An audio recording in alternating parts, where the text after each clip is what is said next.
What's up? What's up? We're back. This is Goal Oriented Season 2, Episode 6. I'm Colton Sully, joined by Mason Young. What's happening? Not much, man. Just recovering from the weekend after we watched a horrible football game in Dallas. We're going to talk a little bit about that and preview a little bit of OU's game against Kansas, number 19 Kansas. Unbelievable, man. It's been a while since we've had a ranked Kansas team come here to Norman, but yeah, so we're going to talk about our trip to Dallas and then also the upcoming Kansas game. Mason, what did we do in Dallas, and what were your favorite things and maybe not so favorite things from the trip? Yeah, I think the trip was the positive, like we had a good, safe ride down, and then we went to the state fair on Friday after we did a little bit of work. And I think the biggest thing was we didn't really absorb as much of the state fair as I hoped we would. We kind of just got the basic food, like burgers and chicken tenders and stuff like that. Now, you had a funnel cake that looked really good. I had some fried Oreos, so that was fun. So we did that, and then later that night, we went to Babe's Chicken for dinner, and that place always hits. Chicken, great. Biscuits, great. Their mashed potatoes, I really like. So yeah, that was awesome. That honestly, in light of the game and how poorly OU played, that was maybe the best part of the trip.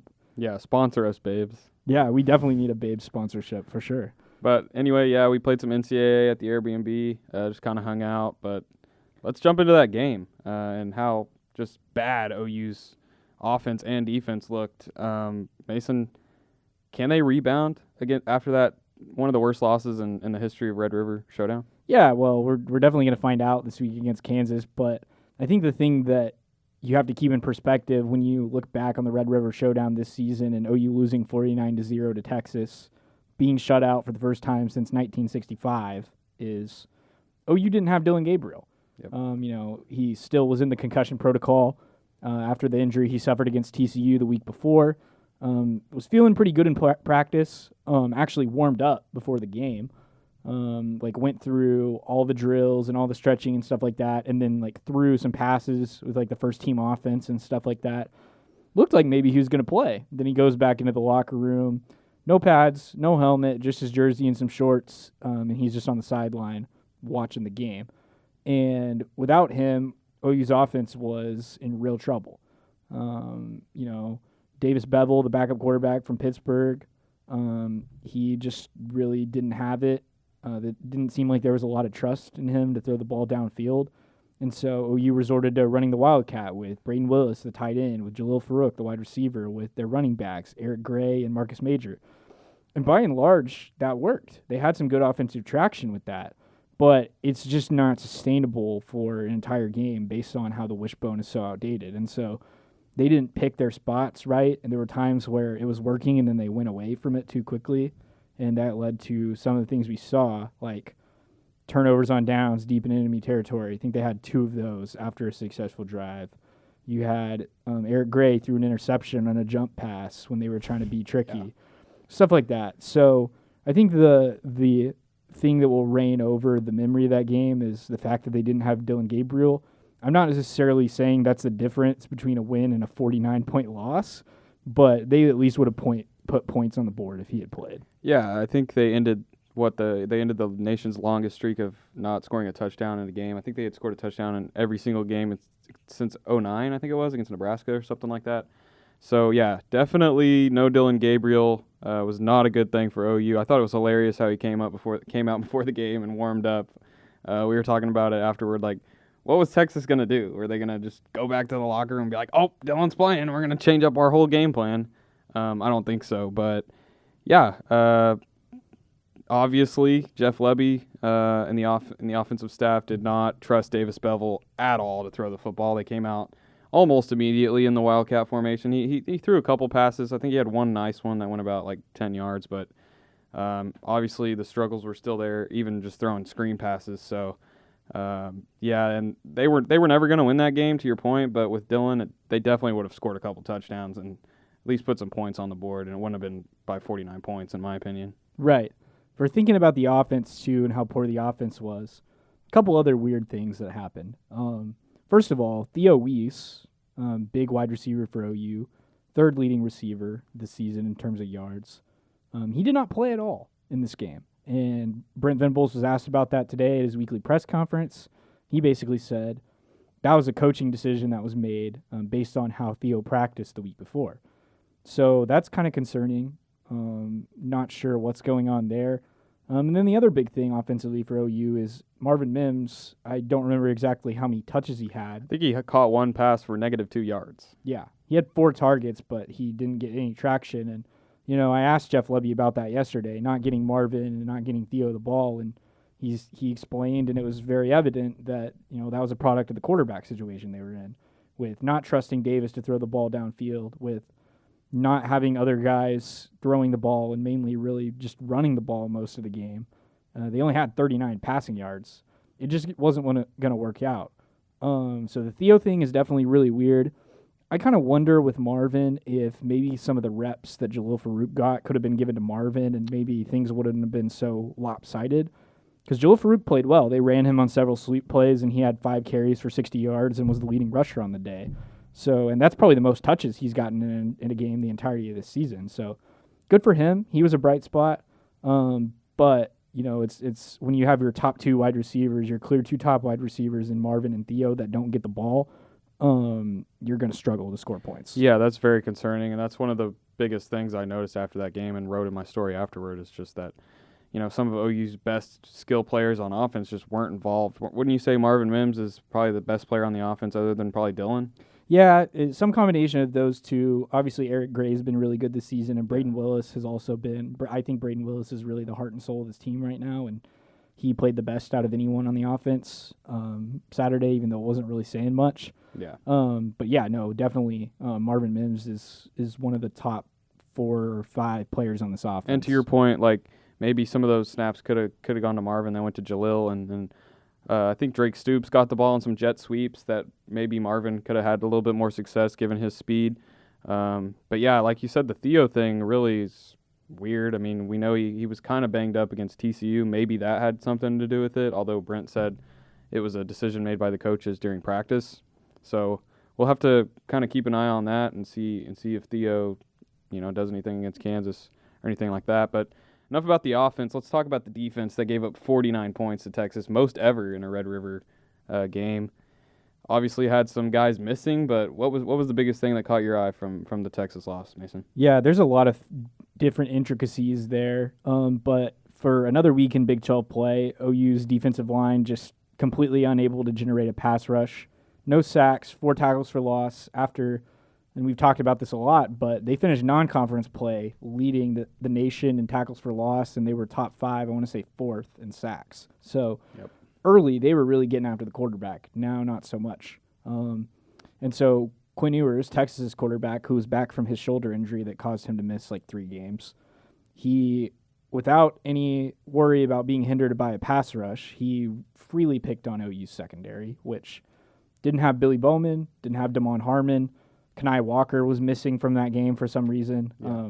The first 2 guys mentioned obviously suffered injuries against TCU and are probably going to be out for a little while. Not sure what Kenai Walker's situation is, but he would have helped OU's depth at corner. They had some bright moments. C.J. Colden's interception was interesting, the Wyoming transfer. And Woody Washington played safety, moved from cornerback to safety for this game and played pretty well despite looking like he was kind of banged up a little bit, maybe ailing a little bit. Mm-hmm. But overall, they were picked apart by Quinn. He had over 200 yards passing and had 4 touchdowns. And Bijan Robinson ran at will. He had 120 yards and 2 scores. So really just another poor defensive performance at OU that is honestly astonishing given how the defense kind of seemed like the anchor of this team through the first 3 weeks, and it was the offense that was kind of finding its way. Yeah, Mason, you hit the nail on the head with all of those. The pass rush has been non-existent since really the Nebraska game. Like you said, Ethan Downs and Reggie Grimes have kind of disappeared, getting really no pressure on the quarterback. And then Quinn Ewers, I was really impressed. I think he's probably the best quarterback in the Big 12. He was just, carving OU secondary like it was nothing. I mean, Xavier Worthy, Bijan Robinson, those are some explosive players right there. But it just seemed to me like Texas receivers were just running right in front of, OU safeties and corners, and they weren't going to do anything to stop it. And then Brent Venables' big talking point that he had today in his press conference was just that how bad the tackling's been. And I think it's been mostly in space with those, linebackers and corners and safeties. So that's not a good look at all, and especially with a really good Kansas offense coming into Norman, it's going to be something to look at for sure. But yeah, also the injuries that you talked about with Damon Harmon, Billy Bowman, Kenai Walker. It'll be interesting to see what the situation is with Kenai. Nobody really asked that today, so we'll just have to see moving forward there. But yeah, not good stuff from the defense. Right. And all this kind of leaves us asking, and someone literally asked us after the post game, but to Brent Venables, but like, what went wrong? It's just unbelievable to see how far this team has fallen in a span of 3 games. Yep. After Nebraska, they looked like a potential college football playoff contender, and people that had been critics of OU in the preseason were like, okay, we were wrong. They're legit.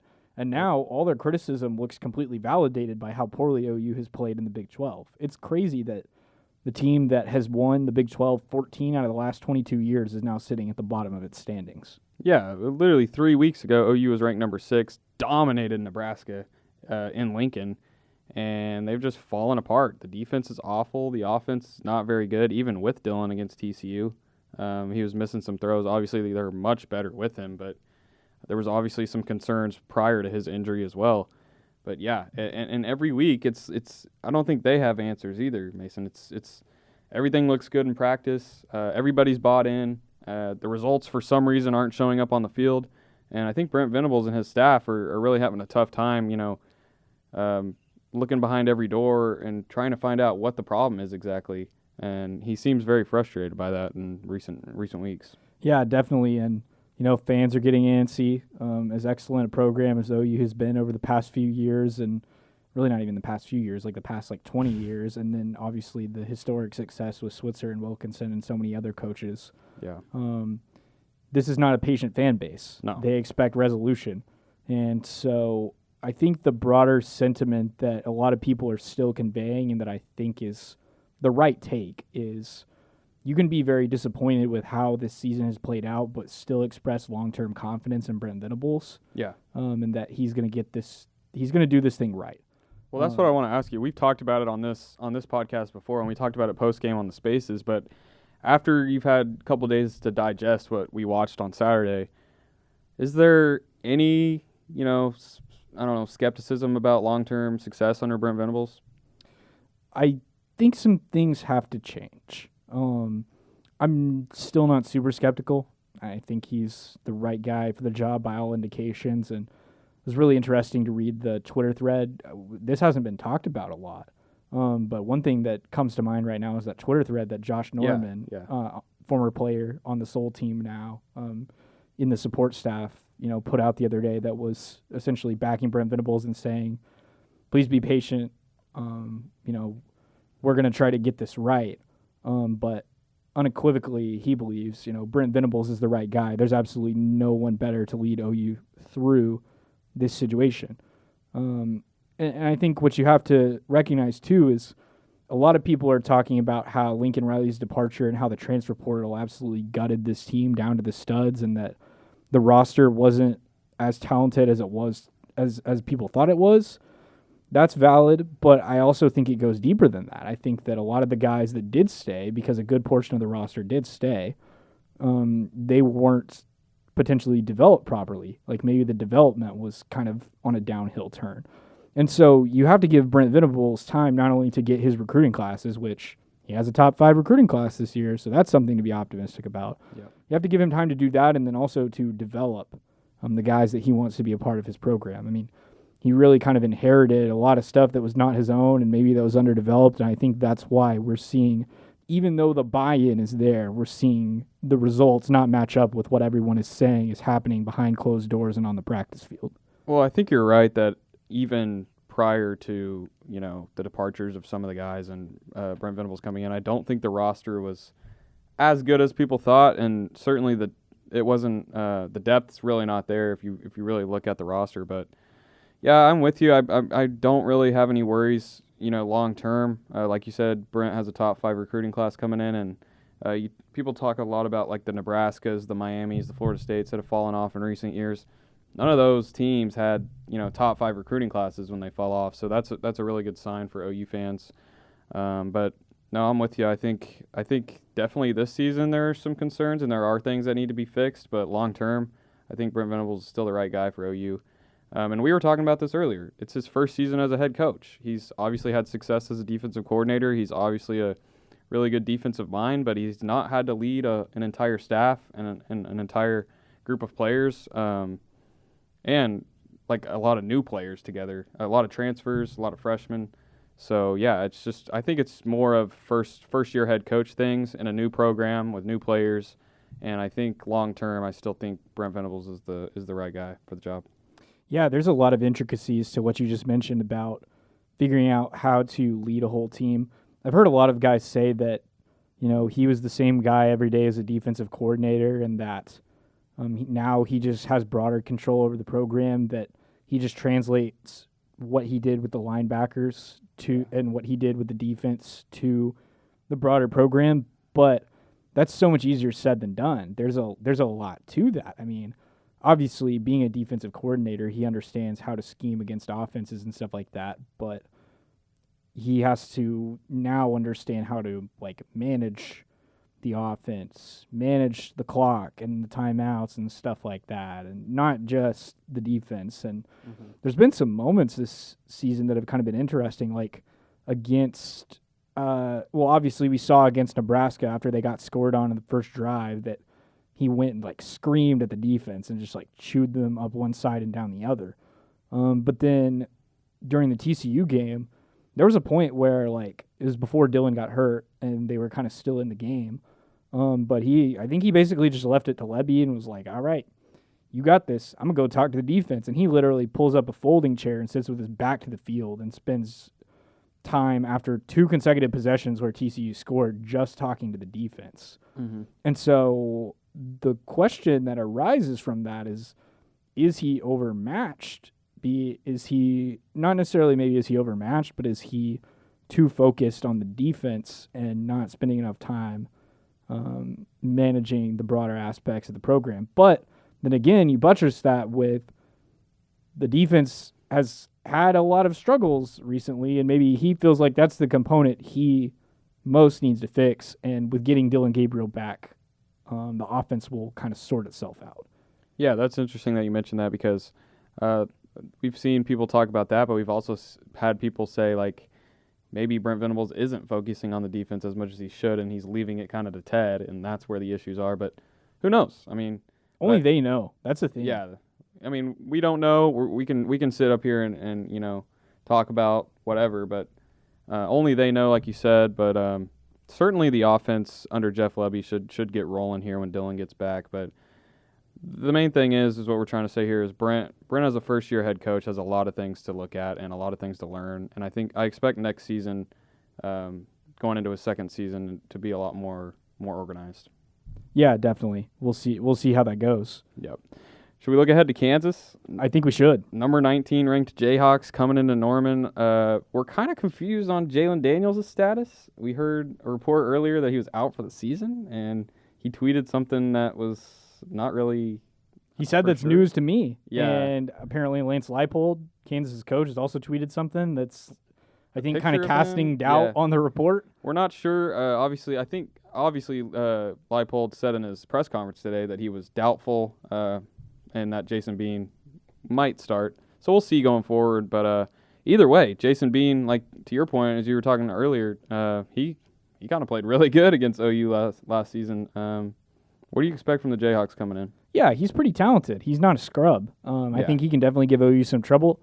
I think it could also, on the flip side, be an advantage for OU because there's so many guys on this defense that faced him last year, and they have the tape from that, and that can be a teaching tool and an advantage for OU. But also, you got to account for Devin Neal is their really good running back. He ran for over 100 yards against OU last year, and if you'll recall, Brent Venables joked last week that OU beating Kansas last year with how poorly they played, getting shut out in the first half and being down 10-0, that it was an act of God to win that game.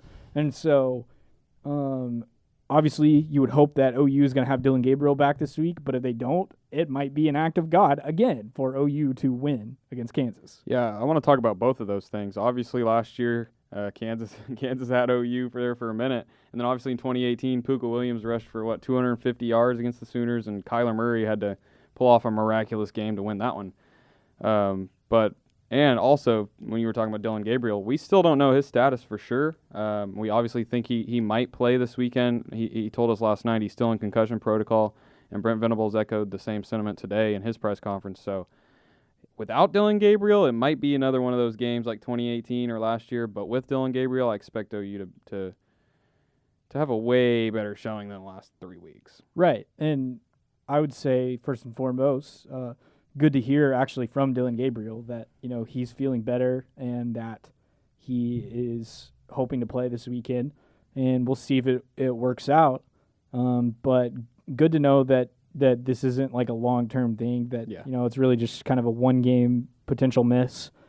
And obviously you want him to play it safe. If he needs to take this game, then he definitely should. And if the trainers deem that he needs to take this game, he should. But based on kind of everything that we're hearing, it sounds like he's pretty likely to be back this week. Well, he said he's feeling really good. Jeff Lebby said he's feeling really good. So we'll see. But if he doesn't play, they're going to have to figure something else out other than the Wildcat. That's not going to work. And do you think about making a change at quarterback and not bringing out Bevel? I kind of wonder if you maybe think about giving Nick Evers a chance. It sounds like, and I'm not sure, I didn't really see this happen, and I'm kind of perplexed about it, but it sounds like maybe General Booty got hurt during warm-ups against Texas. I think Jeff Lebby said it was a minor deal pregame, but he had played well in practice all the time. But I think that's why Nick Evers got the nod late against Texas, is because General had a minor issue pregame. Yeah, so that was kind of weird, but yeah, if they're not super confident in Bevel after the week of practice, then maybe we see Nick Evers this week if Dylan Gabriel doesn't play. But again, we don't want to cast any more doubt than OU's casting on Dylan Gabriel playing. I think it's pretty likely that he is going to be back. I do too, and Brent Venables said Thursday is decision day. I don't necessarily know if that means that he's going to put out a statement or let the media know, but inside those doors, decision day is expected to be Thursday on Dylan Gabriel's status. Mason, a big talking point today and over the weekend was about this team being tired, maybe that they were overworked in the summer in Schmitty's workouts. What is your take on that? Well, yeah, that Brent Venables kind of tried to clarify that today. He said after the Texas game that he thought maybe the team was tired, but today he was more so meaning that not that they were overworked by strength and conditioning coach Jerry Smith in the summer, just that the grind of the season has caught up to them.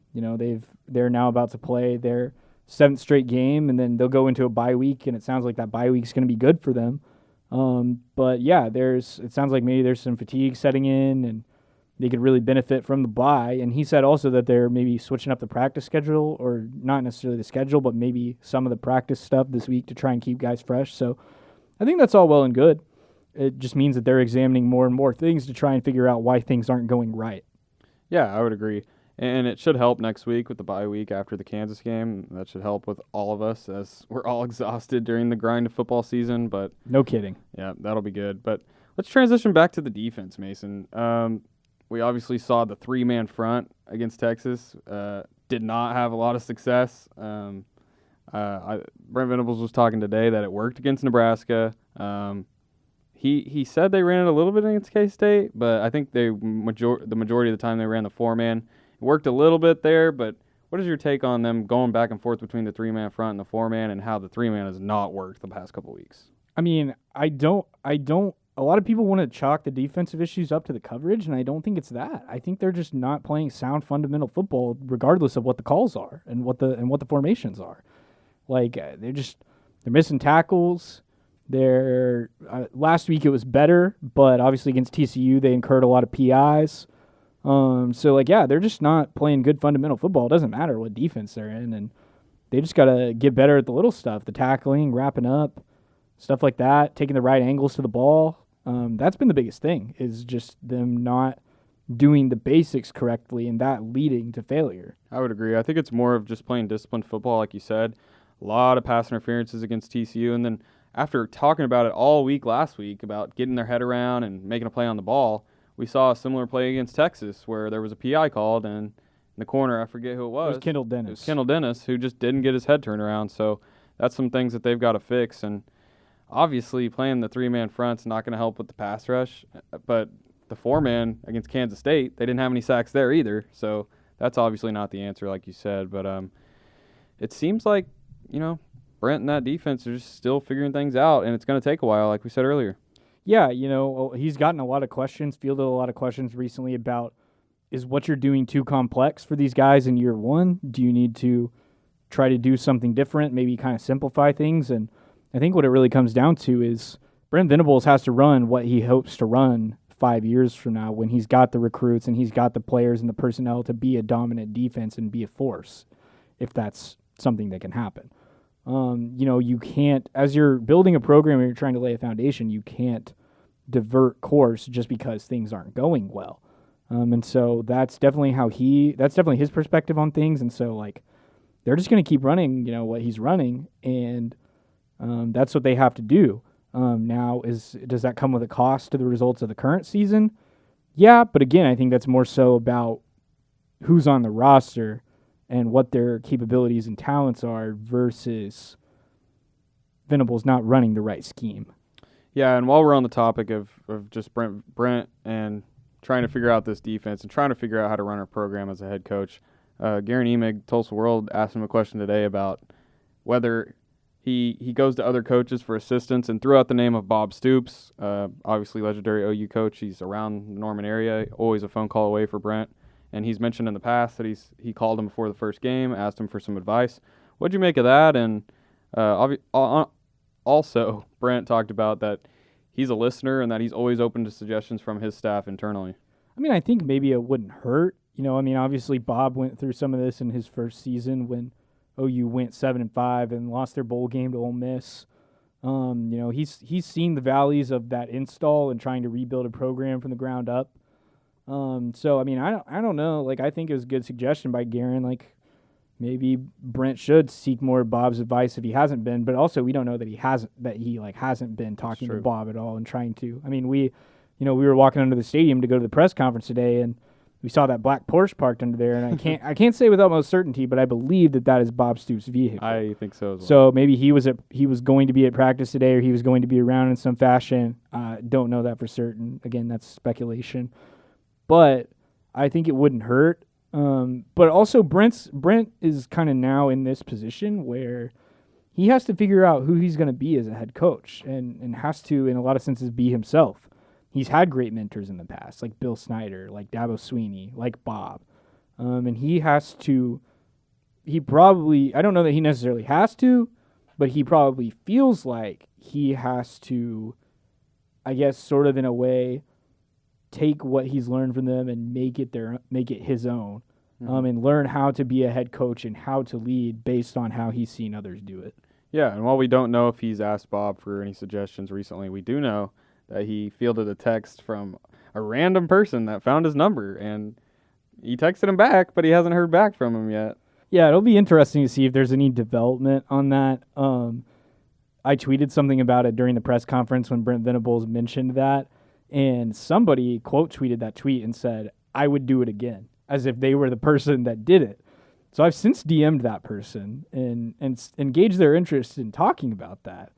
But I've also had a comment on that tweet from someone saying that they know who that person is and that person isn't on Twitter. They're only on Facebook. The bottom line is, if you're listening to this podcast and you're the person that did that, I want to talk to you. Because I think that would be a hilarious story. Like, I want the screenshots. I want to know what you suggested to Brent Venables.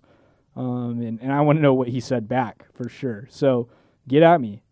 Hit my DMs if that's you. Yeah, hit us up. Comment on this video or audio wherever you're listening. And we would love to talk to you. So, but anyway, Mason, enough talk. Let's get to our predictions of this game. We have another 11 a.m. game. What is it? It's the fifth one of the season? Too many. Way too many. Feels like 2019 again. Yeah, for real. But we're back at home. We finally have a home game here. Don't have to travel on Friday and come back late Saturday night or Sunday. That is a plus. So that'll be good. But what do you expect from this? Do you expect OU to bounce back? We're expecting Dylan Gabriel to play, but so with Dylan Gabriel, or do you think Kansas stays on a roll?